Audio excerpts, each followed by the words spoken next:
오늘 노광호 집사님 또 솔로로 오늘 우리가 38주년 설립 기념 특강을 갖게 되는데요. 특별히 복음은 넘쳐 흘러야 합니다라고 하는 제목으로 우리 김성은 목사님 나오셔서 말씀 전해 주시겠습니다. 말씀 증거될 때 많은 은혜 있으시기를 주님의 이름으로 축원합니다. 우리 나오실 때 박수로 환영하면서 맞이하겠습니다.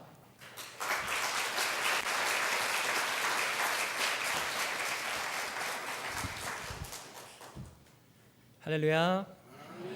네, 여러분 만나 뵙게 되어 정말 반갑게 생각합니다. 저는 대전에서 하늘이 교회라는 교회를 담임하고 있는 김성은 목사라고 하고요. 여러분을 만나러 대구를 내려오는 그 한 2시간의 길에 만감이 교차하면서 내려왔어요. 왜 그러냐 하면 이 대구라는 도시는 저에게 어떤 의미가 있냐면 제가 군 생활을 대구에서 했습니다. 여기서 멀지 않은 곳인데 제가 군 생활했을 때 저희 부대의 주소는 대구광역시 동구 검사동이었습니다. 네, 동구입니다. 동구. 거기 뭐가 있냐면 K2라고 부르는 공군기지가 있죠. 제가 거기서 군악대로 군 생활을 2년 6개월 했었는데, 그래서 군 생활하는 동안에 동성로라던가 이런 데 퍼레이드하러 좀 종종 나왔었습니다. 그래서 아마 여러분 혹시 저의 낯익은 분들은 군 생활할 때 제가 지나가는 걸 보셨을 겁니다. 네, 감사하고요. 또 이제 설교를 초빙받으면서 이렇게 서로 목사님과 이야기를 나누다 보니까 저희 아버지께서 목사님이신데 그 합신교단 목사님이세요. 그래서 나중에 알고 보니까 같은 노회에 저희 김치성 목사님과 함께 계셨더라고요. 그래서 제가 저희 아버지한테 말씀을 드렸죠. 아버지한테 저 이런 교회 이제 설교하러 갑니다. 그랬더니 합신 측 좋은 교회들이니까 거기 가서 괜히 물 흐리게 하지 말고 똑바로 하고 오너라. 그래서 잔뜩 지금 잔소리를 하도 많이 들어가지고 약간 긴장하고 왔는데, 네, 또 좋은 찬양 너무나 또 이렇게 마음을 따뜻하게 해주시고, 무엇보다 우리 성도님들 뵈니까 얼굴에 이렇게 미소를 늘 머금고 계시네요. 이 교회는. 그래서 좀 마음이 좀 풀리고 저희 아버지만 좀 심각하고 뭔가 이상한 걸로 기도하겠습니다. 하늘에 계신 우리 아버지, 이 시간 우리가 하나님의 뜻 안에 만났는데 이 만남을 통해서 오직 하나님 당신의 이름만이 높임을 받으시기를 원하며 이 시간을 통해서 하나님 나라가 이 땅에 도래하는 것들 우리가 꿈꾸며 고대합니다. 그리고 무엇보다 이 시간을 통해서 하나님의 뜻만이 이 공간 가운데 이루어지게 하여 주시옵소서. 전하는 종이 너무 많이 부족하오니 성령 하나님께서 강권적으로 역사하여 주시어서 종의 입술과 생각과 마음, 영혼을 주장하여 주시고 이 시간 정말 하나님께서 원하시는, 정말로 하나님이 사랑하시는 대구 영안교회에 주고자 하시는 그 말씀만 증거되는 시간이 되게 하여 주시옵소서. 감사드리며 예수님의 이름으로 기도드립니다. 아멘. 저는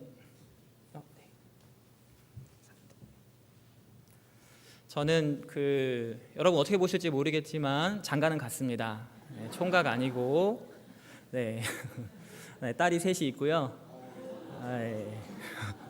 애국했죠, 그 정도면. 네, 딸이 셋이 있고, 뭐 나이는 구체적으로 밝히긴 좀 그렇지만 앞자리는 4이긴 합니다. 네, 보기보다 좀 어려 보인다는 소리를 들어서. 아니야, 제 부교육자 생활 한 15년 정도 하다가 작년 12월에 현재 지금 담임하고 있는 교회의 담임으로 이제 청빙되어서 담임 목사 역할을 감당을 하고 있습니다. 부교육자로 섬기는 안양에서 부교육자 생활을 한 10년 정도 부목사를 했었는데, 그 섬기던 교회가 한 성도 수는 한 1,200명 정도 모이는 교회였어요. 그런데 그 교회 이제 목사님이 이제 건강한 교회에 끊임없이 고민을 하시다가 이제 한 가지 결심하신 것이 이제 분립개척에 대한 비전이었습니다. 그래서 우리 교회는 앞으로 부목사들을 훈련시켜서 이제 성도들과 함께 교회를 띄어내는 그런 교회를 분립하는 교회를 세워야겠다라는 비전을 가지고 이제 저희 부교역자들 중에서 특별히 몇 명을 선출해서 훈련을 시키기 시작하셨어요. 그래서 그게 한 5년 전부터 저희가 개척 훈련을 이제 받기 시작했던 것 같고요. 그 당시 이제 뉴욕의 맨하탄에 리디머 교회라는 교회가 있습니다. 근데 그 교회가 전 세계에 교회 개척 운동을 하는 시티2시티라는 단체를 갖고 있어요. 그게 이제 5년 전에 한국에 이제 처음으로 런칭이 될 때, 또 감사하게도 저희가 한참 개척 훈련을 어디서 받을까 하다가 그 단체를 알게 되고 거기서 저희가 분립 개척 훈련을 이제 받게 됐었죠. 그래서 그 안양석수교회는 2016년에 첫 번째 제 바로 위에 있던 선배가 분립 개척을 해서 지금 사역을 하고 있고요. 그 다음에 제가 분립 개척을 준비를 하고 있는 와중에 참 이게 왜 그런지 모르겠지만 하나님께서 저의 건강을 좀 세게 치셨어요. 그래서 목회를 할 수 없을 정도로 몸이 많이 좀 상한 상태여서 처가가 있는 대전으로 목회를 관두고 이제 요양차 내려오게 됐었습니다. 그래서 한 6개월 정도 몸을 좀 쉬면서 몸을 가다듬고 이제 대전에서 목회를 좀 해야겠다라고 해서 교회를 알아보다가 지금 제가 섬기고 있는 한우리 교회에 부목사를 처음에 청빙한다 그래서 거기에 제가 이제 가게 된 거예요. 한우리 교회를 잠시 소개해드리자고 하면 대구에 대구백화점 있지 않습니까? 대전에 대구백화점과 같은 그런 지역 백화점이 하나 있는데 세이백화점이라고 하는 백화점이 있습니다. 근데 이 백화점이 한 20년 정도 세워진 지 됐는데 이 백화점이 어떻게 세워졌냐 하면 이 백화점의 창업주가 장로님이세요. 근데 장로님이 처음에 백화점을 세울 때 이분들을 교회를 다닐 수 없는 사람들이니까 백화점은 주일날도 일해야 되잖아요.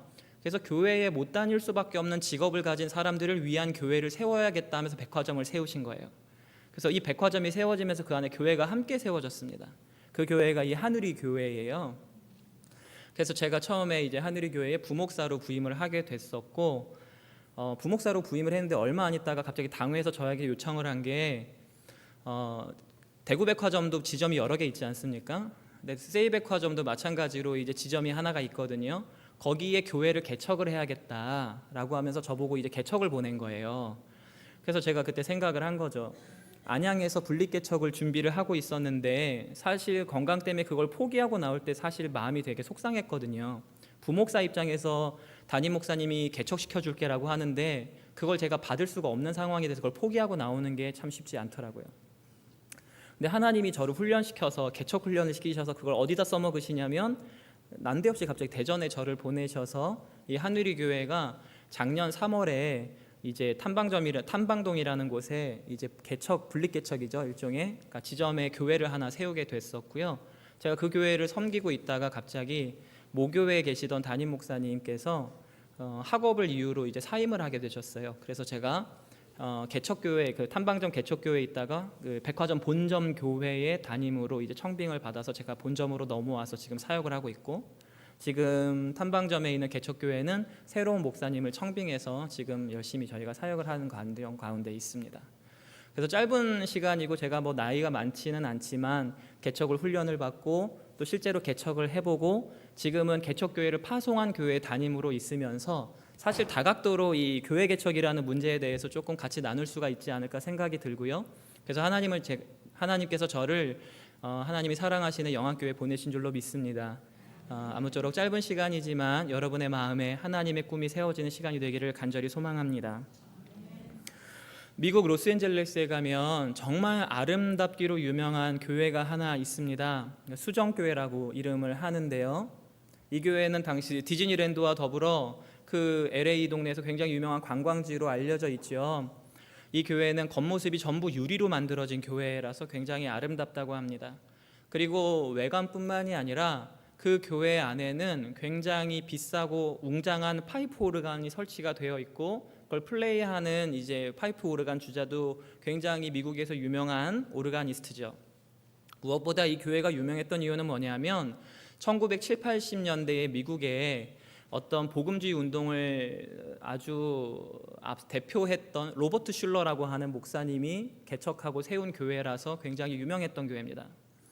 근데 이 교회가 그렇게 유명하고 정말 영광을 많이 이렇게 세상에 보내고 있는 교회였는데 충격적인 사건이 하나 벌어집니다. 그것이 무엇이었냐면 이 교회가 2012년에 천주교에 매각되었어요. 이 교회가 매각됐습니다. 이 교회가 매각될 때 그 당시 교계에 있는 사람들은 굉장히 충격을 많이 받았어요. 왜 그러냐면 이 교회는 7, 80년대 교회 성장 운동, 그러니까 교회가 커지고 대형화되는 것을 추구하는 교회 운동의 상징이었거든요. 그런데 이 교회가 점점점 성도가 떨어져 나가고 어르신들만 몇 분 앉아 있다가 결국 그 교회 덩치를 운영하지 못해서 교회에 팔린 것도 아니고 천주교에 팔려버렸단 말입니다. 그것들이 당시의 시대에 굉장히 경종을 울리는 그런 일이 되었어요.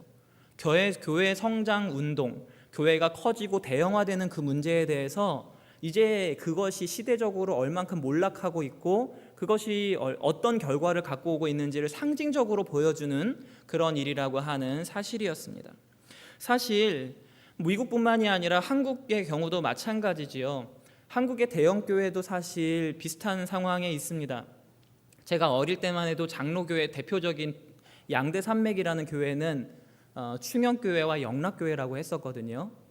근데 이 충영교회와 영락교회가, 충영교회는 이제 리더십 교체 상황에서 굉장히 큰 문제를 겪으면서 몰락하기 시작했었고, 영락교회 같은 경우도 이제 한경쟁 목사님이 이제 은퇴하시고, 물론 후임으로 좋은 목사님이 오셨지만 예전의 영향력을 지금은 발휘하고 있지 못한 겁니다. 명맥만 유지하고 있는 거죠.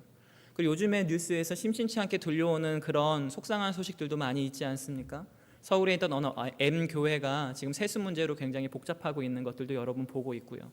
물론 그것이 잘 무마되고 또 해결될 수도 있지만 이대로 가다간 그 교회가 갖고 있는 영광이라고 하는 영향력을 또 언제 잃어버릴지 모르는 그런 현실을 우리가 보고 있습니다. 미국의 한 기독교 연구소에서는 이런 연구 결과를 발표를 했는데, 역사에 존재하는 어떠한 교회도 한 세대를 영광을 넘기지를 못했다는 겁니다.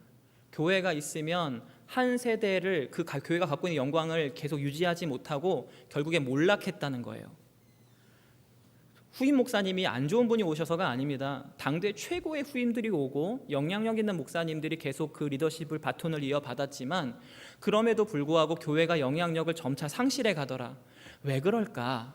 이것에 대한 고민을 가지고 우리는 이 교회 개척 문제를 출발을 했으면 좋겠습니다. 오늘 이제 이 본문을 통해서 먼저 좀 살펴보기를 원하는데요. 사도행전 1장 8절 우리가 잘 아는 말씀이잖아요. 예수님께서 승천하시면서 이제 제자들에게 예수님께서 마지막으로 당부의 말씀을 하시고 승천을 하셨단 말입니다.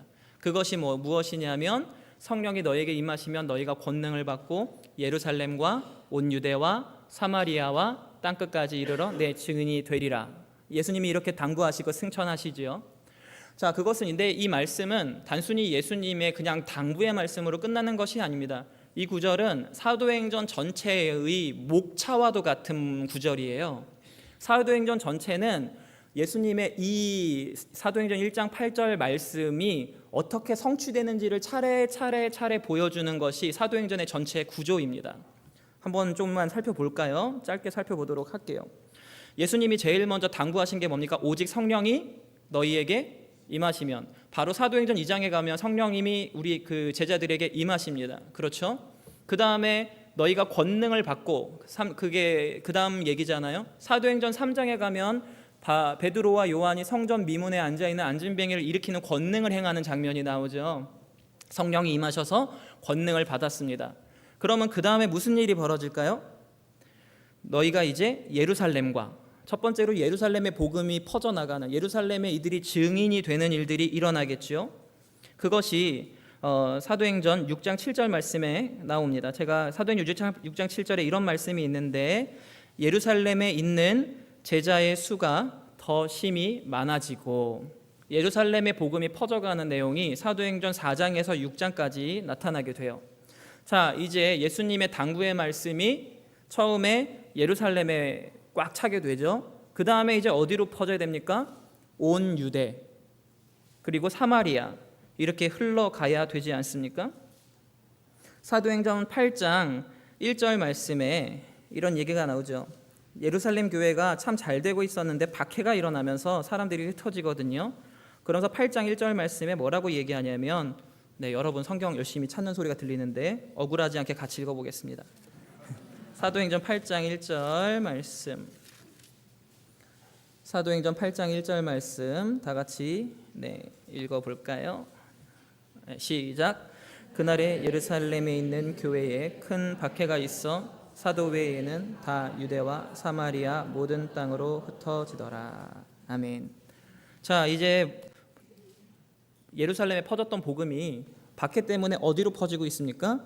유대와 사마리아, 예수님께서 말씀하셨던 복음이 퍼져나가는 순서가 이제 사마리아까지 성취가 됩니다. 그래서 8장에는 빌립 집사가 사마리아에 복음을 전하고 그다음 남쪽으로 내려가 이디오피아 내시에게 복음을 전하는 장면이 나오죠. 그러고 나서는 이제 땅 끝으로 복음이 전하는 여정이 펼쳐져야 되는데 그 일이 있기 위해서 한 인물이 준비됩니다. 그 인물이 바로 사울이라는 인물의 회심이죠. 그래서 9장부터는 사울이라는 인물이 등장을 하고 그가 회심하는 이야기가 나오게 되죠. 그러고 나서는 이제 한 교회가 등장을 합니다. 그 교회는 11장 19절 이하에 나오는 교회인데요. 성경 찾는 거 앞부분에만 할 겁니다. 뒤에는 이 얘기 안 할, 성경 찾는 거 안 할 테니까. 네. 사도행전 11장 19절 말씀. 네, 사도행전 11장 19절 말씀 읽겠습니다. 시작. 그때에 스데반의 일로 일어난 환란으로 말미암아 흩어진 자들이 베니게와 구브로와 안디옥까지 이르러 유대인에게만 말씀을 전하는데, 스데반의 박해 때 빌립은 남쪽으로 갔잖아요. 에디오피아 내시에게 복음을 전하고 남쪽으로 갔는데 그 박해를 피해서 한 무리가 북쪽으로 도망을 갑니다. 그래서 그 구브로와 구레네와 더 북쪽으로 올라가서 안디옥이라는 도시까지 도망을 가죠. 그런데 이들은 도망가면서 그냥 가지 않고 복음을 전하며 갑니다. 그 안디옥에서 처음에는 유대인에게만 말씀을 전하다가 헬라인에게도 말씀을 전했는데 이 사람들이 예수님께 돌아온 거예요. 그래서 이곳에 예루살렘에서 바나바라는 분을 담임 목사님으로 파송하면서 안디옥에 교회가 하나 생기게 되죠. 자, 사울이 준비가 되고 안디옥 교회가 준비가 됐습니다. 그래서 이 안디옥 교회를 통해서 이 사울, 이제 회심한 바울이라고 이름을 바꾸죠. 이 바울이 영거푸 계속해서 이 안디옥 교회 이제 북쪽으로 소아시아 지역으로 계속해서 선교 여행을 떠나면서 이 복음이 땅끝으로 흘러가는 여정이 사도행전 28장까지 등장하고 있는 겁니다. 사도행전 1장 8절에서 예수님께서 당부하셨던, 사실 당부라기보다 예수님께서 일어날 일에 대해서 앞으로 일어날 일에 대해 보여준 예언이라고 할 수 있는 거죠.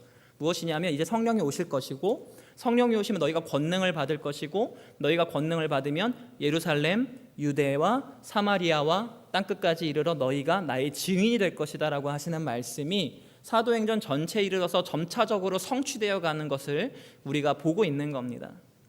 그 중에서 이제 예루살렘 교회를 보면 성령의 강림 이후 세워진 이 예루살렘 교회는 여러모로 굉장히 모범적인 교회였습니다. 지금 기준으로 하면 진짜 좋은 교회거든요. 그 사도행전 2장 42절 이하 그리고 4장 32절 이하에 보면 이 교회의 분위기를 알 수가 있습니다. 이 교회가 어떤 분위기냐면 서로 물건을 함께 통용하고 또 재산을 자발적으로 팔아서 가난한 사람에게 나누어 주고 또 성전에 모이기를 힘쓰고 헤어지면 집에서 떡을 떼는 것을 좋아하고 함께 하나님을 찬미하고 또 온 사람들에게 칭찬을 받는 교회였어요. 그리고 그것뿐만이 아니에요. 예배도 은혜롭고 소그룹도 좋고 구제도 잘하고 사람들에게 칭찬도 잘 듣고 그리고 전도도 잘 되어서 날마다 구원받는 자의 수가 더하여 가는 교회였습니다. 교회가 매일 커졌어요. 사람들이 모여들고. 그런데 왜 하나님은 이 교회가 계속해서 더 발전하고 더 커지도록 내버려 두지 않으시고 이 교회에 박해라고 하는 하나의 사건을 주셔가지고 이 교회를 흩으셨을까요?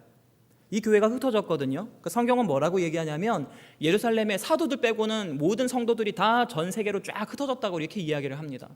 좋은 교회였잖아요. 이런 교회 예루살렘에 잘 세워지고 건축도 하고 뭐 이렇게 하면 좋잖아요. 그런데 왜 하나님은 이 엄청난 역량을 가진 이 교회를 하나님께서 박해라고 하는 이유로 깨트리셔서 사람들을 퍼뜨리셨을까라는 문제입니다. 그 이유는 이것이죠. 예루살렘 교회가 흩어져야 복음이 퍼지기 때문입니다. 예루살렘 교회가 흩어져야 예수님께서 당부하셨던 그 복음이 땅끝까지 흘러가는 그 구원 사역의 성취가 이루어져 갈 수 있기 때문입니다. 예루살렘에 점점 교회가 커지는 건 참 좋은 일이지만 거기에 머물러서 계속해서 예루살렘 교회가 등치를 키워가는 것만 추구한다면 그러면 온 유대는 사마리아는 그리고 땅끝은 누가 복음 전하며 살아가는 겁니까? 이 예루살렘에서 복음을 경험한 사람들, 예루살렘에서 함께 어울려서 함께 소그룹을 나누고 구제를 하고 함께 그 복음의 능력을 경험한 이 사람들은 그 교회에 머물러 있으면 안 되는 거였어요. 왜냐하면 이들은 땅끝까지 가서 예수의 증인이 되어야 했기 때문입니다. 그래서 복음이 퍼져야 했던 겁니다. 그래서 하나님께서는 이 교회를 흩으셔서 어떤 사람들은 남쪽으로 사마리아로, 그리고 더 내려가서 애굽으로, 그리고 어떤 사람들은 동쪽으로, 그래서 인도까지 내려가는 사람들이 있었고, 어떤 사람들은 북쪽으로, 그래서 아까 본 것처럼 안디옥 교회를 세우는 한 무리가 발생하기도 하죠. 전 세계로 흩어지면서 복음이, 이게 불똥이 튀는 것처럼 이 복음이 사방으로 불이 붙어가지고 동시다발적으로 교회들이 세워지는 일들이 벌어지는 것을 우리는 이 예루살렘 교회를 통해서 보고 있다는 사실입니다. 여기서 우리는 교회의 바람직한 모델을 바라볼 수 있습니다. 그것은 무엇이냐면, 교회는 내부로 더 응집하고 그리고 내부에 더 사이즈가 커지는 것들을 추구하는 것이 아니라 끊임없이 밖으로 나가고 세상으로 침투해야 한다는 것입니다. 교회 안으로 영향이 몰리게 되면, 교회 안으로 교회가 쏟아붓는 에너지가 더 몰리게 되면 그 교회는 고립되고 정체됩니다. 교회가 오래되면 왜 쇠퇴하는지 아세요? 그것은 교회가 오래되면 오래될수록 갱신이 일어나기 어렵다는 겁니다. 교회가 계속 고립돼요. 그리고 고립되다 보면 역동이 사라져서 이게 쇠퇴한다고요. 이것이 역사 속에 나타난 교회의 모습이라는 겁니다. 그래서 교회는 계속해서 밖으로 사람들이 나가야 되는 거예요. 교회 안으로 자꾸 모이고 교회 안으로 뭐가 자꾸 이렇게 교회 안에다 뭘 채우는 게 아니라 교회 밖으로 자꾸 나가야 돼요. 교회 밖으로 자꾸 나가서 예수의 증인이 되어야 하는 거죠. 교회 밖으로 자꾸 나가서 복음을 전해야 한다는 겁니다. 그래서 교회 밖으로 나가는 사람들을 통해서 또 믿는 사람들이 일어나 또 다른 교회가 세워지고, 이렇게 해서 또 다른 교회는 또 다른 교회를 또 내보내고, 그래서 거기에 또 교회가 세워지는 복음의 연쇄작용이 일어날 때 이 땅 가운데 그리스도의 푸르른 계절이 올 줄로 믿습니다. 예루살렘 교회는 물론 상황적인 이유이긴 했지만, 박해라고 하는 상황적인 이유였지만 성도들을 전도자로 파송하여 또 다른 교회를 세웠습니다. 이것을 일종의 분립개척이 되는 것으로 볼 수 있겠죠. 성도들이 가는 곳마다 복음이 전해졌어요. 성도들이 가는 곳마다 교회가 세워졌어요. 예루살렘 교회로 끌고 오는 것이 아니라 성도들이 나가서 거기에 교회를 세웠어요. 그렇게 예수님께서 말씀하셨던 사도행전 1장 8절의 성취는 성도들이 나가서 교회를 세우고 더 나간 성도들이 교회를 세우면서 성취되어 간 줄로 믿으시기 바랍니다. 1980년대부터 미국과 한국 교회에 큰 운동이 하나 일어났습니다. 이른바 교회 성장 운동이라고 하는 건데요. 말하자면 이 교회의 성도 수를 늘리는 것에 사력을 다한 겁니다. 제가 어릴 때 다녔던 저희 모교회에는, 요즘에는 이렇게 세련돼 있지만 옛날에는 이 시뻘건 글씨로 세로로 현수막 걸어놨었어요. 여러분 아세요? 네, 저도 이제 어릴 때 그 기억이 나는데, 그러면 붙어있는 내용이 그런 거였습니다. 강권하여 내 집을 채우라. 공감하시네요? 그리고 혹시 내 입을 크게 열라. 네, 이런 얘기 되게 많았어요. 그리고 비전 그러면은 1000명의 성도가 되게 하여 주시옵소서, 10,000명의 성도가 되고 몇 명의 선교사를 파송하고, 이런 수치적인 것들을 자꾸 제시하면서 교회의 목표를 세워왔다는 겁니다. 근데 문제는 뭐냐면, 그것을 이루기 위한 정당한 방법이 아니라 교회는 정도를 걷는 게 중요하지 않습니까? 근데 정도를 걷는 게 아니라 마케팅이라고 하는 일반 경영학적 기법들이 막 들어오면서 사람들이 원하는 게 뭐지, 좋아하는 게 뭐지 하면서 복음을 희석시켜버린 거죠. 사람들은 들어왔지만, 그리고 교회 사이즈는 커진 것 같지만 복음은 희석되는 거예요. 예수의 피 묻은 복음은 희석되고 회심하는 사람은 없는 거죠. 좋은 얘기 들으러 왔던 거예요. 근데 이건 힘이 없죠. 이 사람들이 진짜 제자가 안 되면 그냥 자기 좋을 때는 오지만 자기가 좋지 않을 때 교회를 지키지 않지 않습니까? 이러면서 문제가 생기는 거죠. 제가 다니던 모교회에 한 번은 표어가 하나 있었는데 2차 비전이었어요. 비전 좋은 말 아닙니까? 근데 그 내용이 뭐였냐면, 교회 지을 땅을 사는데 헌금하자는 이야기였어요. 1년 동안 건축 헌금 열심히 하자, 이게 2차 비전이었어요. 그렇게 해서 열심히 교회 성장을 했던 그 교회, 제 모교회는 그렇게 해서 그 신도시의 땅을 종교 부지를 불화받았습니다. 그런데 교회 건축 멋있게 해놓고는 교회에 내분이 생겨서 교회가 3등분 되었어요. 지금 제 모교회는 사실 없어진 상태나 다름이 없죠. 처음에 교회가 분쟁이 있을 때 되게 속상했습니다. 신학을 공부하고 있는 학생으로서 저 교회가 저렇게 무너지면 안 되는데, 제 고향 같은 교회잖아요. 그래서 너무 많은 속상함이 들었던 거죠. 이게 이제 교회 성장 운동의 문제 아닐까요? 교회 성장 운동은 주일 예배 인원 2,000명이 넘는 교회를 메가처치라고 하는데, 그런 메가처치, 이른바 대형 교회들을 탄생시켰습니다. 우리는 그거를 복음 부흥이라고 생각했고, 그리고 우리는 그런 성장세에 도취되어 있었죠. 저희 친척분들 중에서 영락교회 권사님이 계시거든요. 근데 권사님은 소개할 때 교회 권사님이라고 소개하지 않고 꼭 그 앞에 교회 이름을 붙이시더라고요. 저는 영락교회 권사입니다. 그럼 다른 분들이 아이고 좋은 교회 다니시네요. 이렇게. 이게 일종의 하나의 브랜드가 되어버리는 그런 현상이 발생을 하더라는 거죠. 이런 교회들 현 시대에 이르러서는 교회 성장 운동이 실패한 운동이 아니냐라고 하는 반성들이 나오고 있는 거죠. 한국 교회에서 90년대 말 2000년대 굉장히 엄청나게 탐방을 많이 갔던 미국의 한 메가처치가 있습니다. 시카고에 있는 윌로우 크릭이라고 하는 교회인데요. 이 교회 담임 목사님 비라이벨스 목사님은 2006년에 그 윌로우 크릭 교회의 32년 교회 역사를 돌아보는 보고서를 발간을 했습니다. 교회가 그동안 어떤 사역을 했고 성도들은 어떻게 성장했지, 이런 교회 보고서를 작성을 하면서 이렇게 시인을 한 게 있죠. 뭔가 잘못됐다. 우리는 실패했다. 그렇게 결론 내었습니다. 그 교회는 예배가 엄청났습니다. 성도들도 많이 모였고 훈련 프로그램도 정말 막강했거든요. 그런데 숫자로는 성공했는지 몰라도 예수 그리스도의 참된 제자를 만드는 일에 실패했다라고 비라이벨스 목사님은 고백했어요. 그래서 이것은 조금 손을 봐서 끝나는 문제가 아니라 교회의 모든 사역을 다 백지로 만들어서 다시 시작하지 않으면 해결할 수가 없다. 우리 교회 구조는 이제 망가졌다. 이렇게 표현을 했다는 겁니다. 이 교회만의 문제일까요? 이 교회 성장 운동의 결과를 오늘날 우리는 보고 있어요. 미국과 한국 교회의 세태는 심각하게 빨라지고 있죠. 교회 성장 운동은 몇몇 대형 교회들을 만들어냈을지 모르지만 사회의 변화와 복음의 흥황에는 실패했습니다. 한국 사회가 대형 교회가 많아지면 많아질수록 더 살기 좋아져야지 복음이 퍼져나가고 사회를 변화시킨 거잖아요. 복음은 사회를 변화시킬 능력이 있습니다. 저는 그렇게 믿습니다. 그러면 교회가 이렇게 더 많이 커지고 신자들이 많아졌으면 한국 사회는 예전보다 지금 더 행복합니까? 더 그리스도의 복음으로 더 충만합니까? 더 악해지면 악해졌다고 우리는 생각하지 않습니까?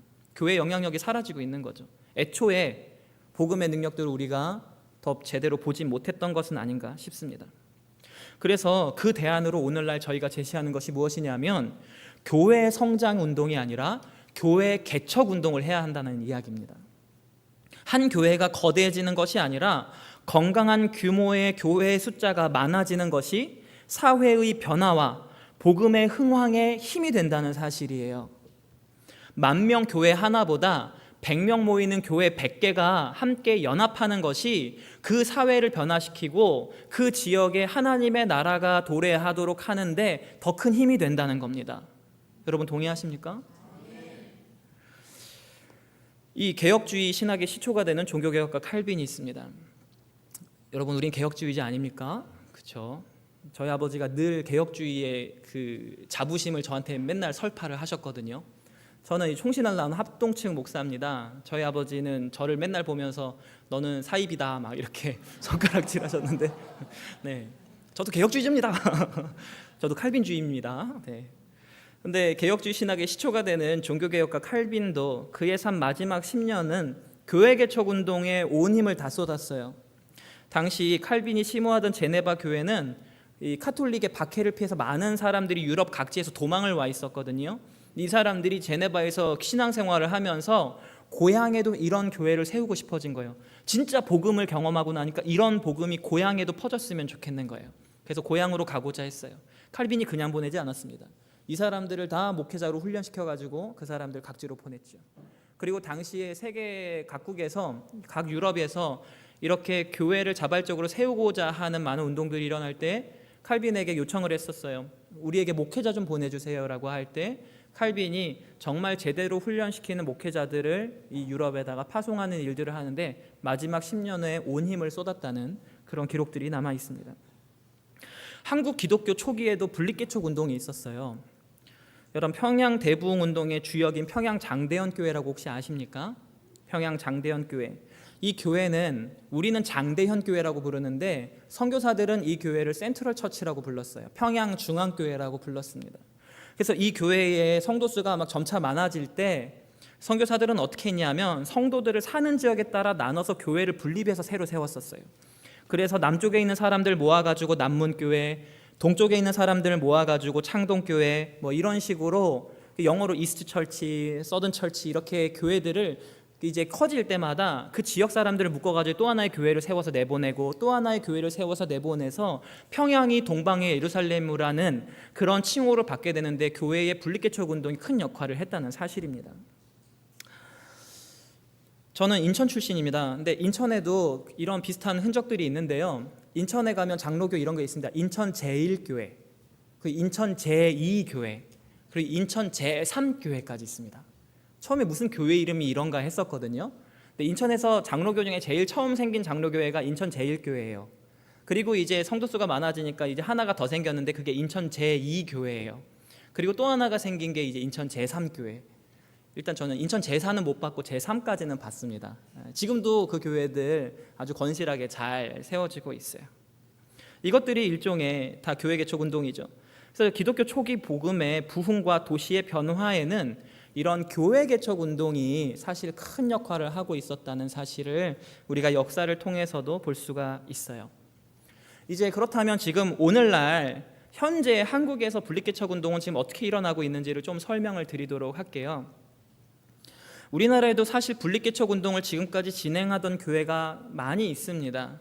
근데 한국의 이제 개척 운동은 보통 어떻게 되었었냐면 부목사님들 이제 좋은 교회의 경우에 이제 부목사님들 목회 잘하는 분들 보면 이분들 좀 개척시켜 드리자 당회에서 이런 결의를 하고 이제 상가 건물 얻어주고 인테리어 시켜주고 해서 목사님 파송하고 이제 재정 지원 어느 정도 하죠. 이렇게 하는 경우가 왕왕 있었단 말입니다. 제가 전에 부목사 생활을 하던 안양석수교회가 60년 된 교회인데요. 50주년 때 그런 식으로 교회 개척을 했습니다. 막강한 재정 지원을 했습니다. 거의 교회를 세우다시피 해서 내보냈거든요. 근데 이 교회가 자리를 못 잡았어요. 그 교회가 저희 이제 모교회가 재정 지원하고 세웠던 모든 재산을 까먹고 이제 계속 이제 임대료나 이런 것들이 밀리잖아요. 그래서 다 이제 계속 더더욱 재정적으로 어려워지는 그런 안타까운 상황에 처한 적이 있었습니다. 그래서 그렇다면 교회 개척 운동은 어떻게 진행되어야 하는가? 교회를 분립하고 부목사님들을 이제 담임 목사로 개척 목사로 내보낼 때는 어떤 일들이 일어나야 되는가? 안산에 안산 동산교회라고 이제 합동측 교회가 있습니다. 이 교회는 이 명문 자사고가 하나 있죠. 안산 동산고등학교라는 그런 학교를 운영하고 있는 교회입니다. 이 교회를 개척하신 김인중 목사님이라는 분이 계세요. 이분이 CCC 출신이어서 처음에 무지하게 전도하고 기도 엄청 하시는 분이었습니다. 교회가 많이 부흥했어요. 그 앙산에 있는 공단에 있는 사람들을 전도해서 교회가 굉장히 많이 커졌습니다. 근데 이분이 목회를 하다가 자기 목회 위기를 발견했어요. 그게 무엇이냐? 우리 교회가 커지고 있는데 그것이 지금 건강한 방향으로 가지 않고 있다라고 하는 심각한 충격을 하나 받은 겁니다. 그게 김인중 목사님이 회의를 느끼게 됐어요. 우리 교회가 커지고 있는데 그게 안산, 그 교회는 안산에 있으니까 안산을 변화시키는데 조금도 도움이 되고 있지 못하다는 그런 도전을 받으시면서 거기서 이제 하나의 우리 교회를 더 키우는 것이 아니라 이제 우리 교회에서 훈련받은 역량 있는 부목사들을 전부 분립개척 시켜야겠다. 첫 교회를 내보낼 때 750명을 내보냈습니다. 시와라는 곳에다가 시와동산교회를 첫 교회를 분립개척 시켰는데 750명이면 대형 교회 하나가 따라 나간 겁니다. 그러니까 물론 큰 교회지만 750명은 엄청난 출혈이 있는 교회였을 거예요. 그로부터 교회가 부목사님들 중에서 개척자를 선별해서 내보낼 때 성도와 재정과 목회자 훈련을 함께 하면서 내보내기 시작하였습니다. 지금 현재 11교회 교회가 분립개척을 했어요. 그중에 몇몇 교회는 그리고 분립개척을 한 상황에서 목회를 건실하게 잘해서 또 중형교회로 성장을 했습니다. 그래서 그 교회들이 또 분립개척을 했어요. 그러면 이제 손자 교회들이 생기는 거죠. 지금 이런 일들이 지금 경기 남부권, 서남부권에 지금 엄청나게 일어나고 있어요. 이제 제가 이제 같이 개척 훈련 받았던 분들이 다 그때 분립개척한 분들이었거든요. 이런 일들이 일어나는데 김인중 목사님이 그런 얘기합니다. 무슨 얘기하냐? 분립개척을 시키니까 좋은 게 있더라. 첫 번째로 성도들 내보내면 우리 교회 망할 줄 알았는데 하나님이 또 채워주시더라. 그러니까 또 분리개척할 역량을 또 주시더라는 이야기예요. 두 번째 뭐냐면 교회가 새로워지더라. 교회가 갱신이 되더라. 이 종교개혁가들이 교회를 이야기를 할 때 교회는 날마다 개혁되어야 한다라고 주창을 했었어요. 개혁주의, 그래서 우리가 개혁주의라는 말을 쓰는 건데, 교회가 날마다 새로워지는 노력을 하지 않으면 교회는 망한다고 본 거예요. 근데 우리도 마찬가지죠. 늘 교회가 새로우려고 노력하는데 어떻게 하면 새로워질까? 그것은 무엇이냐면 교회가 개척되면 개척될수록, 그래서 성도들이 어느 수준의 성도들이 나가고 하는 과정을 반복하면 계속 새로운 인물들로 교회 멤버들이 바뀌잖아요. 이게 역동성을 준다는 이야기였어요. 그래서 교회가 갱신되더라, 새로워지더라, 이런 이야기를 하더라고요. 지금도 계속해서 분리개척 진행하고 있습니다. 그리고 그 손자 교회들도 계속해서 분리개척하고 있고, 이렇게 한 교회들이 같이 모여가지고 하나의 네트워크를 지금 이루면서 지역을 섬기고 발전시키는 하나의 큰 그룹이 되어가고 있어요. 그것을 이제 큰 숲이라고 하는데요. 어떤 한 나무가 엄청나게 커지는 것보다 한 중간 정도의 나무들이 수없이 많이 퍼지면 큰 숲을 이루잖아요. 그러니까 하나의 큰 나무가 중요한 게 아니라 숲을 이루는 데는 비슷한 사이즈의 많은 나무가 필요한 거죠. 그래서 우리는 나무를 많이, 가지를 이렇게 꺾어서 다시 묘목을 심고 묘목을 심는 이 큰 숲 운동을 끊임없이 하자 해서 그 이름을 큰 숲 운동이라고 명명을 했었습니다. 그리고 이 큰 숲 운동은 그 교회에서 출발을 했지만 그것이 인근에 있는 많은 교회들에 영향을 줬어요. 그래서 제가 섬기던 안양석수교회도 그 교회 영향을 받아서 우리도 그럼 분리개척을 하자 해서 큰 숲 네트워크에 들어가게 됐던 거고요. 지금은 그 네트워크에 들어간 교회가 꽤 됩니다. 40-50교회 정도가 그런 분리개척 운동에 동참을 해서 경기권에는 그런 일들이 일어나는 중에 있습니다.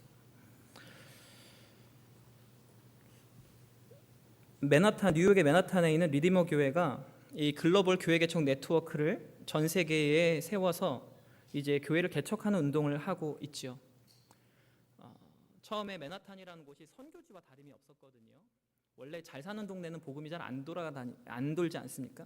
그래서 이 미국에 있는 교단에서 팀 켈러 목사님을 맨하탄에 의도적으로 개척을 하라고 파송을 보낸 거예요. 그렇게 세워진 교회가 리디머라는 교회였습니다. 이 교회가 그래서 이 목사님이 홀로 덩그러니 맨하탄이란 지역에 떨어져서 당시에 있었던 굉장히 엘리트 집단들이죠. 종교 없이도 살 수 있는 사람들, 자기 돈 많고 학벌 좋고 이런 사람들을 개개인적으로 만나서 티타임하고 면담하면서 복음을 전하고 그 사람들의 진짜 아픈 부분들을 건드려주기 시작하면서 교회가 세워졌어요. 근데 이 교회가 커져나가는 데 있어서 이분은 자기 교회가 커지는 게 중요한 게 아니라 맨하탄이라는 도시가 변화되는 게 중요하다고 본 거예요. 여기에 노숙자들이 없어지고, 그리고 이 땅의 사회가, 범죄가 줄어들고, 그리고 약자들에게 도움이 흘러가는 그런 도시가 되는 게 중요하지, 리디머 교회가 10,000명, 20,000명 되는 게 중요하다고 본 게 아니에요. 그래서 한 게 뭐냐면 분립 개척이었어요. 그래서 이 리디머에서 이 분립 개척 운동을 시작을 하면서 주변으로 계속해서 교회들이 퍼져나가기 시작을 했죠. 이렇게 해서 퍼져나간 교회는 지금 맨하탄의 지형을 바꿔버렸습니다. 도시의 복음화율 자체를 바꿔버렸고, 도시의 노숙자라던가 혹은 사회 정의라고 하는 측면에 있어서 영향을 주고 있는 거죠. 그 교회가 갖고 있는 문구가 하나 있습니다. 그게 뭐냐면 Grace changes everything. 은혜는 모든 것을 바꿀 수 있습니다. 이것을 갖고 있는 신념을 가지고 그 지역을 변화시키고 있는 거예요. 저는 분립개척 운동을 하면서 그래서 이 복음 중심적 교회 개척 운동에 대해서 굉장히 많은 훈련을 받았었습니다. 그리고 여러분에게 다시 그래서 이 비전을 캐스팅하고 있는 것 같은데요. 처음에 분립개척 운동을 이 훈련을 받을 때 한 3-4년 정도 이 인텐시브라고 하는 집중 훈련을 받았었는데, 그 중에 한 절반 이상을 뭘 배웠냐면 복음이 뭔지를 배웠어요. 저 신학교 나온 사람 맞거든요. 처음에 복음을 가리키는데 너무 뻔한 얘기잖아요. 복음이 무엇인가? 복음 신학은 무엇인가? 은혜는 무엇인가? 이거 뻔히 아는 얘기인데 이걸 자꾸 가리키는 거예요. 그런데 지금은 알 것 같아요. 정말 알 것 같아요. 왜 그러냐 하면은, 제가 이제 막상 교회 개척자가 되어가지고 교회가 없는 곳에 딱 떨어졌잖아요. 제가 큰 교회에서 부목사로 있을 때는 겪어보지 못한 하나의 큰 벽 앞에 부딪혔습니다. 그게 뭐냐면 저는 교회에 안 다니는 사람들이랑 대화를 나눠본 적이 없는 거예요. 전 목사 아들이잖아요. 그리고 저는 대학교도, 그러니까 학부도 신학교 총신대 나왔거든요. 그러니까 이 교회 안 다니는 사람들을 만나본 경험이 별로 없습니다. 다 교회 다니는 사람들, 집도 교회, 교회도 교회, 학교도 교회, 교회. 근데 그게 신앙이 좋은 줄 알았죠. 근데 막상 이제 교회 개척자로 딱 이 현장에 딱 떨어지니까 교회 안 다니는 사람들하고 대화를 나누는 방법을 모르겠는 거예요. 이 사람들이 무슨 관심이 있고, 무엇보다 이 사람들에게 복음을 어떠한 언어로 표현해. 이 사람들이 예수 천당 불신지요 그럼 교회 안 옵니다. 안 옵니다. 뭐 무슨 관심 있어요. 그러면 나무 아미탐을 이래버리죠, 이 사람들. 불교 신자를 이 불교라고 하는 이 가치관의 맹점을 깨트려가면서 당신에게는 진짜 예수의 복음이 정답입니다라고 하는데 엄청난 시간이 걸리는 거예요. 최근에도 지난주에도 한 분이 회심을 했습니다. 예수님을 영접하기로 결심을 했었어요. 지난주에 한 분이. 그러면서 그분이 얘기합니다. 고등학교 때부터 엄청난 불자였단 말이에요. 집도 그렇고. 근데 이분이 뭐 회사가 그러니까 억지로 교회를 나오라고 해서 나오고는 있지만 도대체 모르겠다는 거예요. 복음. 이분 붙잡고 6주간 씨름했습니다. 6주 만에 영접하겠습니다. 이렇게 되는 거죠. 근데 이게 훈련이 안 돼 있으니까 처음에 개척으로 현장으로 딱 나가서는 너무 힘든 거예요. 그래서 복음이라고 하는 중심이 굉장히 큰 주제가 된다는 것. 이게 첫 번째죠. 자, 그렇다면 이제 잠깐 샜는데요. 분립개척을 왜 해야 하나? 우리에게는 분립개척의 당위성이 뭔가? 첫 번째로 다시 한번 말씀드리자면 복음이 전파되어야 하기 때문에 교회는 개척되어야 합니다. 복음을 전파하는 가장 좋은 도구가 개척입니다. 큰 교회가 교회 전도 되게 잘할 것 같죠. 돈 많으니까 전도 도구 같은 거 많이 쓰고 성도 많으니까 전도 훈련시켜서 많이 보낼 수 있을 것 같죠. 여러분, 큰 교회는 교회를 굴리는 에너지가 너무 많이 들어갑니다. 제가 큰 교회에 있었잖아요. 저도 큰 교회, 제가 부목사로 있을 때 새벽에 나가면 밤 11시, 12시에 집에 들어와요. 자기 바쁘고 새벽기도 나가기 바쁜데 교회 운영하는 일 자체가 너무 많아요. 성도 훈련시키는 양육이나 훈련 프로그램도 많고, 그리고 예배도 뭐 찬양도 잘해야 되고, 광고도 다 영상으로 만들어야 되고, 뭐 그리고 주보도 디자인도 해야 되고, 뭐부터 해가지고 할 일 너무 많아요. 행정일도 너무 많고. 이런 일들, 교회가 조직이 커지니까 조직을 굴리는 데 에너지가 들어가잖아요. 이런 에너지를 쓰는데 교회가 너무 많은 힘을 갖고 있는 거예요. 교회 개척, 그리고 미국에서 이런 연구 결과가 나왔습니다. 교회 개척 기구들의 연구 결과에 따르면 10년 미만의 젊은 교회들은 20년 이상 된 교회들에 비해서 10배에서 15배 전도에 효과적이다. 그러니까 10년 미만의 교회들은 20년 이상 된 교회에 비해서 10배 이상 전도를 잘한대요. 이거는 이 리서치의 결과입니다. 그래서 팀 켈러 목사님이 하는 말이에요. 해 아래에서 가장 효과적인 전도 방법은 교회 개척이다. 교회를 개척시키는 것이 전도할 수 있는 가장 좋은 방법이라는 거예요. 그러니까 제가 불신자를 중심으로 사역하는 거 느낀 게 이런 건데, 뭐냐면 교회를 아예 모르는 사람들은요, 교회 크기나 어떤 프로그램을 갖고 있는지, 뭐 성가대가 찬양을 잘하는지 이런 거에 관심 별로 없습니다. 그냥 원래 교회는 그런 건가 보다 하고 그냥 와요. 근데 이 교회 저 교회 다녀본 분들은 이 교회는 무슨 양육해요? 무슨 훈련해요? 목사님 설교는 어때요? 교회 건물은 어때요? 유치부는 어떻게 되어 있어요? 이런 거 다 체크하는 사람들은 교회를 다녀본 사람들인 거예요. 그러니까 대형 교회가 이런 좋은 시스템을 갖추면 어떤 사람들이 주로 오냐? 교회를 다니던 사람들이 주로 와요. 근데 말하자면 이런 거죠. 뭐 멋있게 차려놓고 백화점처럼 멋있게 만들어 놓고 이렇게 해놨으니까 여러분 오세요라고 하는 건데, 원래 그거에 관심이 있던 사람들이 오는 거예요. 근데 우리는 관심이 없는 사람들의 마음을 돌려야 되잖아요. 이게 진짜 회심이잖아요. 이런 일이 일어나려면 개척교회가 이런 일들을 해야 한다는 거예요. 그래서 큰 교회는 수평이동이 많습니다. 성도가 제자가 아니라 소비자가 되어서 구미에 맞는 교회를 찾아다니는 그런 형국인 거예요.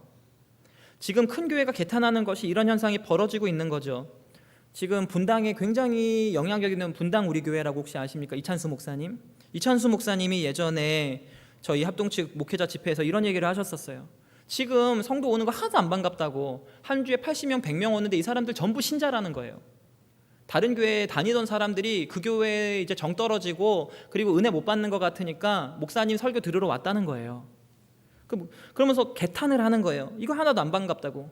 지금 분당 우리 교회는 성도 등록 안 받습니다. 등록 못하게 하는 거 아십니까? 그러면서 지금 분당 우리 교회가 분립개척을 하고 있죠. 의왕에 한 교회 나가고 동탄에도 나가고 이러고 있습니다. 그리고 앞으로는 교회 자체를 아예 이렇게 등분해서 쪼갤 생각을 하고 그 작업을 지금 분당 우리 교회는 하고 있는 중이죠. 교회가 커지니까 오히려 안 좋다는 이야기예요. 큰 교회는 시스템을 굴리기에 급급합니다. 외부로 눈을 돌릴 에너지가 없어요. 할 일이 너무 많아요. 근데 복음을 들고 회심하는 일에 그렇기 때문에 집중하기가 어려워요. 하지만 개척된 교회는 전도밖에 할 일이 없습니다. 교회 안에 앉아 있어도 아무도 안 찾아옵니다. 그리고 뭐 건물 뭐 이런 거 뭐 청소할 공간도 그냥 뻔해가지고 그냥 아침에 빗질 한번 하면 됩니다. 할 일 아무것도 없습니다.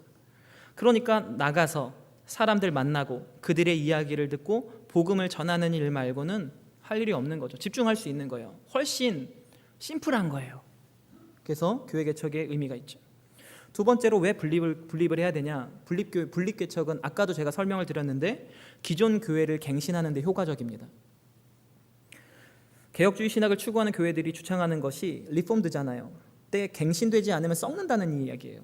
그 끊임없이 다시 새로워지려는 노력을 해야 되는데 교회가 성장하고 역사가 오래되고 전통이 굳어지면 교회의 활력 자체가 줄어들 수밖에 없어요. 사실 제가 지금 와서 깜짝 놀란 게 이런 분위기가 30년 된 교회에서 나오기가 어려운데 참 대단하다 이런 생각 하거든요. 원래 오후 예배 딱 가면은 와야지. 원래 30년 넘은 교회는 그랬다. 지금 통계를 벗어나는 대구 영안교회를 축복합니다. 교인들이 교회가 오래되면 외부지향적으로 안 되고요, 내부지향적이 돼요. 안을 더 봐요.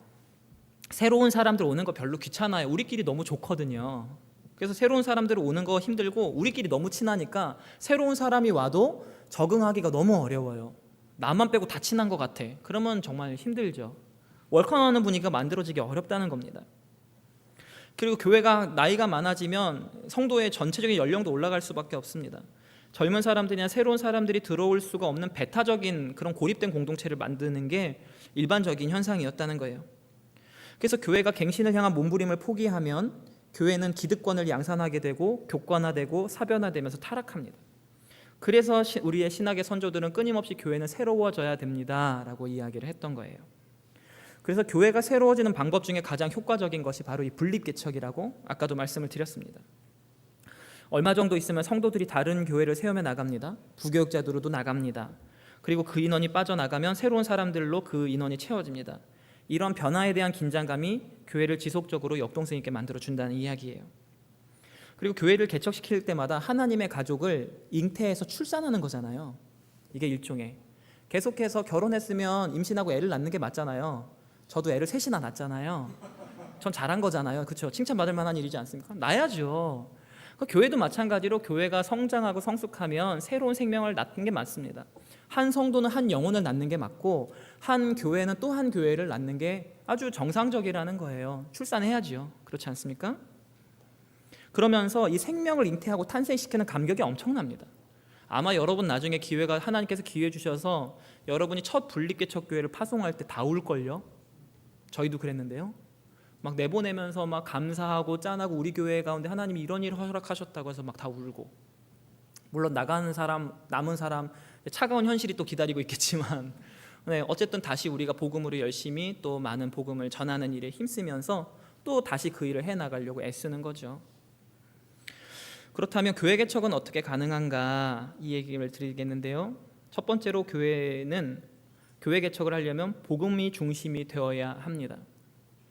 저희 아버지는 개척교회 목사님이셨어요. 지금은 은퇴하셨는데 사실 아들인 저는 경제적으로 너무 힘든 성장기를 보냈어요. 저희 아버지 은퇴하실 때까지 개척교회였거든요. 교인 10명이 안 됐습니다. 근데 저의 고민은, 그래서 저는 목사 안 하려고 그랬는데 하나님이 저를 또 억지로 부르셔가지고 목사를 하는데, 목회를 하는 동안에 저의 고민은 왜 교회 개척은 안 되지? 였어요. 그런데 제가 지금의 결론으로 내린 건 뭐냐면 교회 개척의 핵심은 복음이라는 거예요. 저희 아버지가 복음이 없다는 얘기가 아니라 아까 말씀드린 것처럼 복음을 내가 진짜 효과적으로 어떻게 전달하는지에 대해서 교회 개척자가 먼저 준비가 되지 않으면 교회 개척은 성공할 수가 없다는 거예요. 근데 복음을 전하는 걸 우리는 나가서 전도지 뿌리고 뭐 음료수 나눠주는 걸로 생각을 하는데, 그런 거 말고 진짜 교회 안 다니는 사람들이랑 이웃이 되고 친구가 되고 함께 차 마시고 이야기 나누고 스스럼 없이 살면서 그 가운데서 하나님이 어떤 분인지 예수님이 우리에게 어떤 일을 행하셨고 그게 당신의 삶에 어떤 의미로 나타나는지를 그 사람이 이해할 수 있고 공감할 수 있는 다양한 언어로 그걸 설명해내는 것이죠.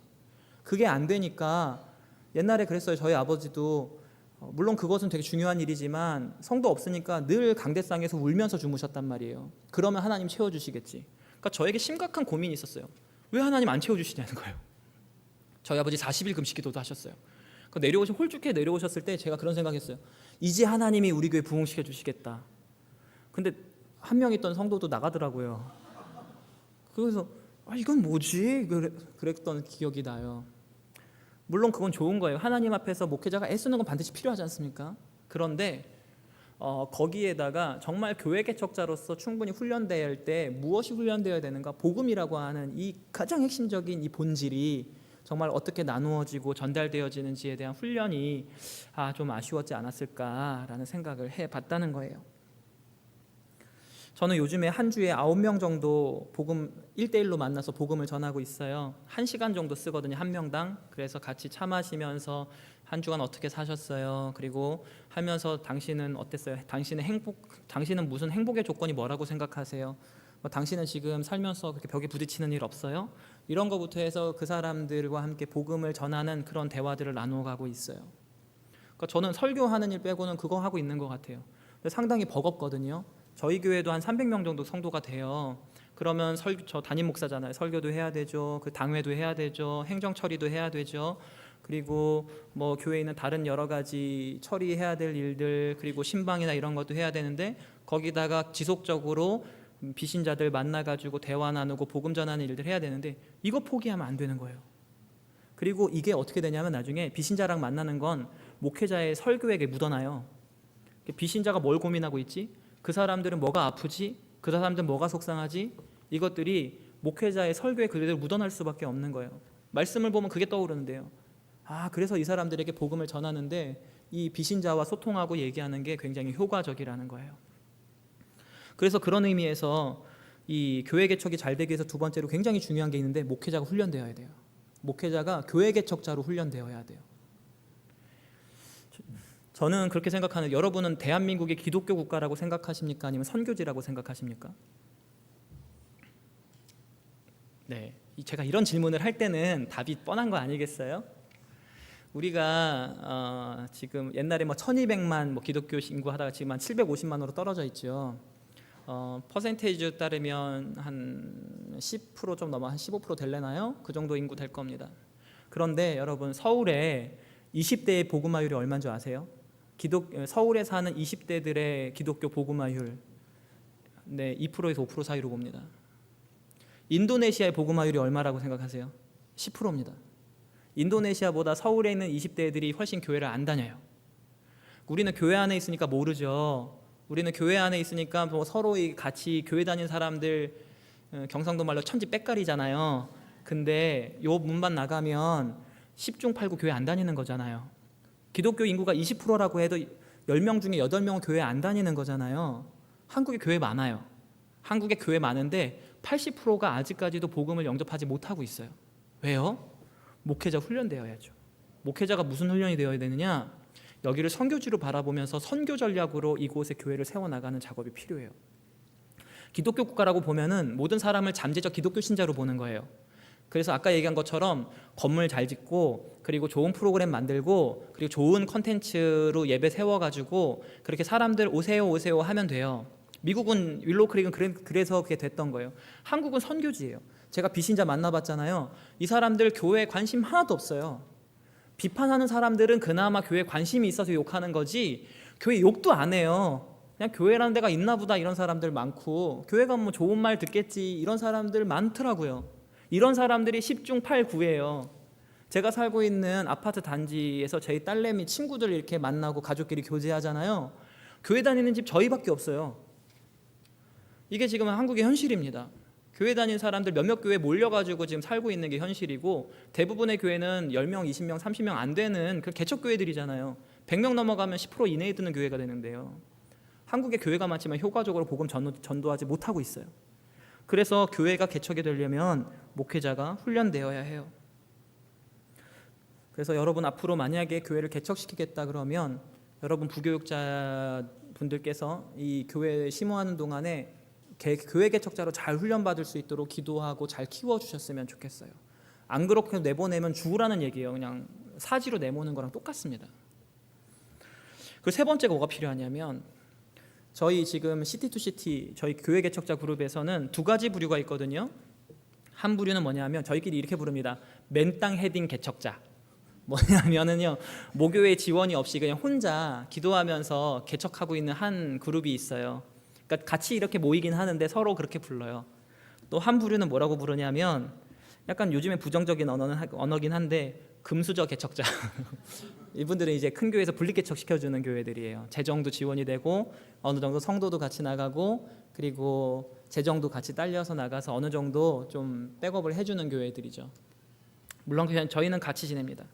그런데 맨땅 헤딩 개척자들이 이 분리 개척 하시는 목사님들이 제일 부러워하는 게 뭔지 아세요? 돈 아니에요. 재정이 아니었어요. 뭐냐면 사람이야, 사람. 사람이 없는 게 가장 힘들대요. 혼자 나가서 최초의 그 코어 그룹이라고 얘기해 핵심 멤버들 하나의 소그룹이라 한 대여섯 명이라도 되는 같이 비전을 나눌 수 있는 그 대여섯 명을 키우는데 시간이 너무 오래 걸리는 거예요. 이거 하다가 뭐 인생 다 지나가는 거예요. 이게 돼야 이게 사람들을 새로 갖다가 여기다 붙이면서 교회가 세워질 거 아닙니까? 근데 이게 안 되니까 힘들다는 거예요. 그래서 저희는 이제 교회 개척을 할 때 특별히 분리 개척을 하는 분들에게는 종용하는 건 목회자, 훈련된 목회자와 그 목회자와 비전을 공유하는 핵심 그룹, 그 어떤 어느 정도 인원의 핵심 그룹들이 함께 교회 개척을 나가야 하는 것을 핵심으로 봅니다. 돈보다 그게 더 중요합니다. 돈은 뭐 하나님 주시겠죠 뭐. 근데 이 사람을 키우는데 너무 오랜 시간이에요. 근데 이 나가는 사람들이 어떤 사람들이어야 되냐면 나 이 목사님 좋아. 그래서 앞으로 이 목사님의 사랑을 독차지하겠어. 이렇게 나가는 분들이 많으면 그 교회 개척자는 죽어요. 이분들에게 올인하다가 전도 한 명도 못하고 교회는 성장 못해요. 어떤 사람들이 같이 나가줘야 되냐면 목사님이 꿈꾸는 그런 교회를 우리가 함께 세워보겠습니다. 하나님께서 목사님에게 주신 그 교회의 비전을 우리가 함께 힘을 모아서 함께 세워가겠습니다라고 하는 그런 교회에 대한 비전을 공유하고 그것에 같이 헌신하는 사람들이 같이 나가야지 되는 거죠. 이것이 잘 되느냐 안 되느냐는 그 교회 개척의 어떤 성공에 굉장히 큰 영향을 주더라고요. 이 코어 그룹을 잘 세팅한 교회 개척자들은 잘 버티고 그것을 발돋움해서 교회를 잘 세워요. 근데 이게 없는 교회 개척자들은 되게 힘들더라고요. 여기서 굉장히 많은 시행착오가 벌어지는 것들을 저희 그룹 안에서 지금 굉장히 많이 보고 있는 중이에요. 그래서 여러분들에게 축원하는 것은 좋은 여러분들이 교회 개척자를 잘 훈련시키는 그런 인큐베이터와 같은 역할을 하는 교회가 되기를 바라고요.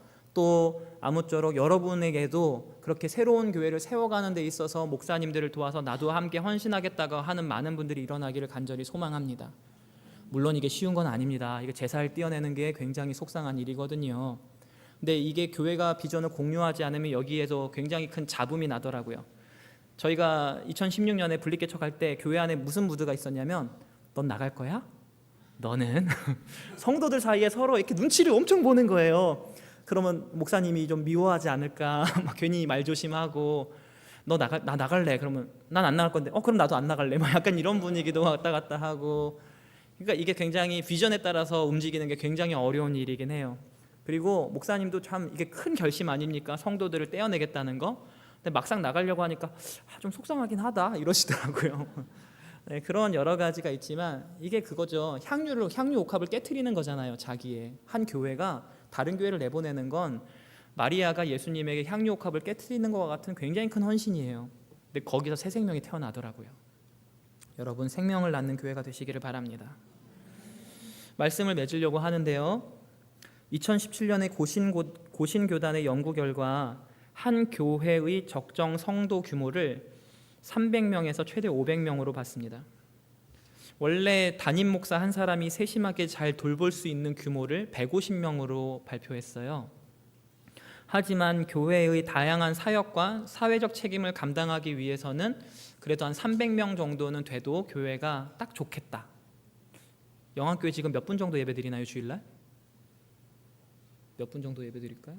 숫자 안 세는 교회군요. 네, 알겠습니다. 네, 그렇죠. 합신인데. 네, 죄송합니다. 한 300명 정도 되면 참 교회가 좋다. 딱 건강한 교회 사이즈다 이렇게 보는 거예요. 그래서 교회가 적정한 규모의 성도를 유지하기 위해서는 250명 정도 주일날 예배 드리면 분립개척을 준비해야 한다고 권고했습니다. 고신교단이 작년에 발표한 총회 때 발표한 내용이에요. 그러니까 성도 250명이 되면 50명 정도가 분립개척 나가서 200명이 되는 거예요. 다시 쭉 올라와서 250명이 되면 또 200명이 되는 요 사이를 왔다 갔다 하는 게 교회가 적정 규모로 유지하는 데 좋다는 거죠. 여러분, 한국은 기독교 국가가 아니라 선교지입니다. 선교지에는 사역자가 파송되어야 합니다. 분립개척은 이렇게 사역자를 파송하는, 그리고 복음이 더 흥왕하도록 하는, 그리고 도시와 지역을 변화시키는 그런 파트너 교회를 세워나가는 그런 귀한 작업입니다. 여러분, 이 분립개척은 큰 교회가 하는 게 아니에요. 큰 교회가 하는 게 아니라 복음의 열정과 의지가 있는 교회가 하는 겁니다. 하나님을 사랑하고 이 땅에 하나님의 나라가 임하는 것을 정말로 고대하고 사모하는 교회들이 자기를 희생시켜가면서 함께 해나가는 작업이 이 분립개척이라고 하는 작업입니다. 여러분, 제가 간절히 바라기는 우리 대구 영안교회가 복음에 대한 열정과 이 도시에 대한 아가페적인 사랑이 넘치는 교회가 되기를 예수님의 이름으로 축원을 드립니다. 이 마지막 때에 하나님의 복음 사역에 동참하고 또 많은 교회를 개척하고 또 많은 영혼을 주님께 돌아오도록 그렇게 열매 맺는, 그리스도가 머리 되시는 진짜 하나님이 찾으시는 바로 그 교회 되시기를 예수님의 이름으로 축원을 드립니다. 기도하겠습니다.